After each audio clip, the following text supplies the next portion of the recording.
How do you photograph an event without actually photographing the event? That was a challenge I faced when working on branding for dancing meditation.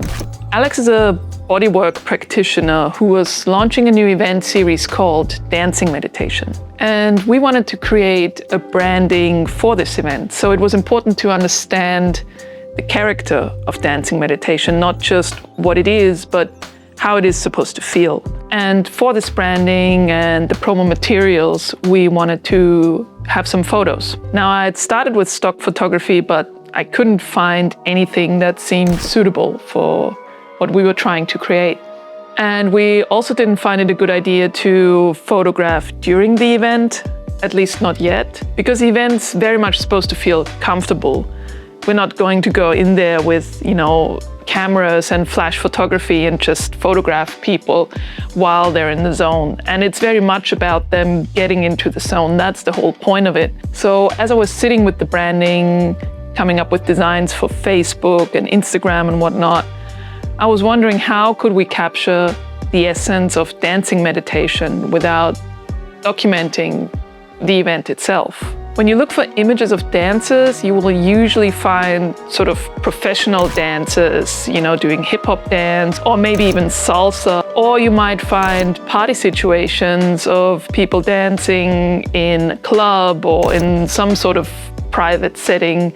And that wasn't what we needed either. And when I looked for more meditative movement scenarios, it was all a bit too meditative, I'll say. It was a bit too spiritual. It was maybe a bit too calm and it wasn't dancey enough. So wherever I looked, I just couldn't find the right look and feel.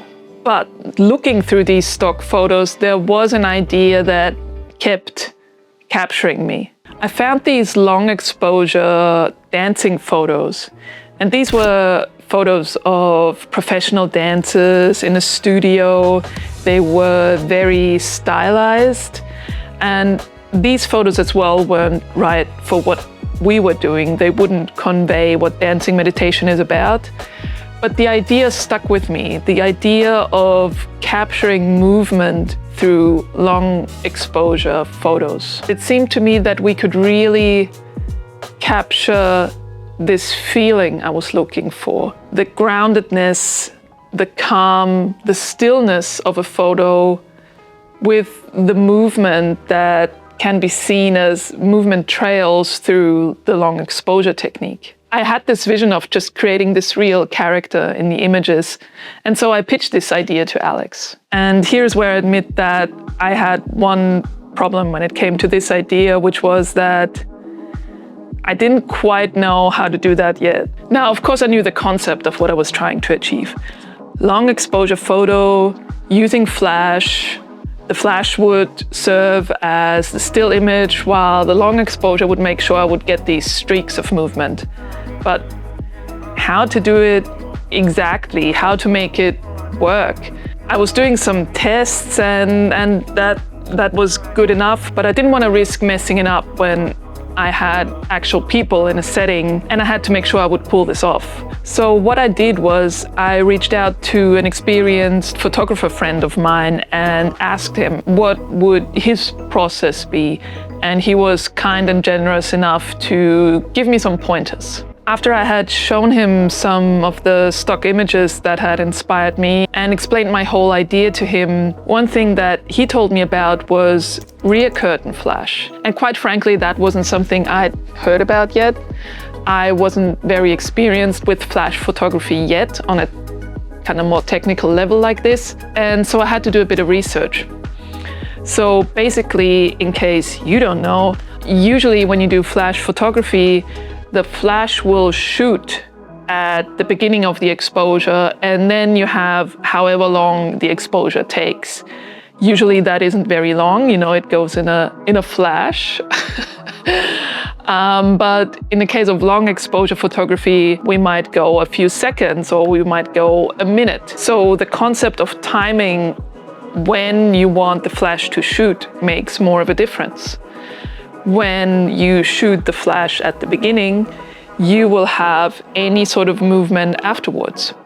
It is a bit more controlled because you can place a model, have the flash fire on them in the exact position where you want them, and then let the long exposure do whatever it does. There is also some advantage to having rear curtain flash, which means the flash will shoot at the end of the exposure. You will likely have a sharper image when the flash shoots, whereas if you have the flash shot at the beginning, you may end up with the long exposure movement being on top of it. It could make the image maybe a bit more hazy. It depends on what exactly happens. So when we planned the actual shoot, we decided to do it in the actual dancing meditation space. We placed black paper on the walls, and it was all a little makeshift and experimental, but also quite a lot of fun. It might have been easier to just do this in a studio, but we already had the space available and it would keep the cost of the whole thing down. And we thought, it'll just be a bit experimental and makeshift, and we'll fix whatever we can in post. And I did fix quite a few things in post. And so for the shoot, we invited 3 of the participants of dancing meditation. That was Mika, Marie, and Sylvester. We decided that we wanted to do 3 individual shoots first, so have shots of each person individually, and then do a group session. I really enjoyed being able to capture these 3 individual people and the very individual vibe during the dancing and photo session. Our first session was with Mika, who was very precise, almost mathematical. We got these super, again, almost geometrical shapes out of him. After that, we continued with Maria, and then we got a very different look and feel. With Mika, we almost tried to get very particular forms and shapes and postures. We couldn't go that same strategy with Marie because she was much more in a flowing, feminine kind of movement space. So we got into that mood with her and allowed there to be more flow and a bit more, I would say, chance than we did in the first session. And to me, the 2 moods very much come out in the images. They're 2 completely different characters. I absolutely love that. And then on the third session, we had Sylvester, and his photos became very minimal. He was like someone stepping out of his body. We had very simplistic movement, but also very precise in a way. That wasn't about big dancing. It was more introspective and more grounded. So again, 3 very different characters in these images. Now, I will say there is quite a big factor of unpredictability in the long exposure shooting, at least for me it was, and especially with the rear curtain sync, the flash shooting at the end, because we could never quite know how the images would turn out. My exposure time was 10, 20, 30 seconds. I tried a few different settings to see what we would get, and I ended up taking well over 100 photos, and a lot of them I had to can. But the ones we did keep, I think, are quite magical. And then at the end, as I said, we did the group dancing session, and Alex joined in as well. So that one was probably the most sort of experimental. Let's just dance. I will do some shots on the tripod. I will take it off the tripod. I will walk through them, or I will be very far away from them, zooming in. And we did end up with one of them that to me became the money shot. The dancing meditation identity, at least for this campaign. In this photo, all 4 of them were dancing, and we got these joyful, relaxed, interesting expressions on their faces. And the way they moved together, the way the whole composition came together, I just absolutely loved it. To me, it represented everything that dancing meditation was about. And I felt that this idea I had going into the shoot was really well captured in this particular photo.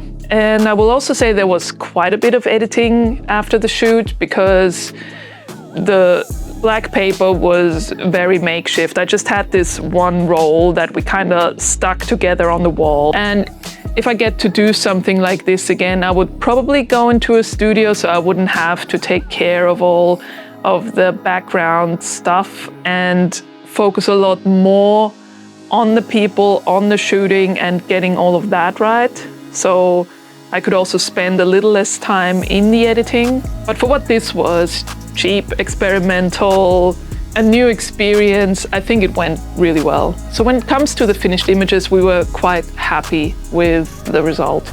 We used them on the website, flyers, posters, social media, and we got really good feedback on them as well. People said that they really love the style, that they think it represents the event really well.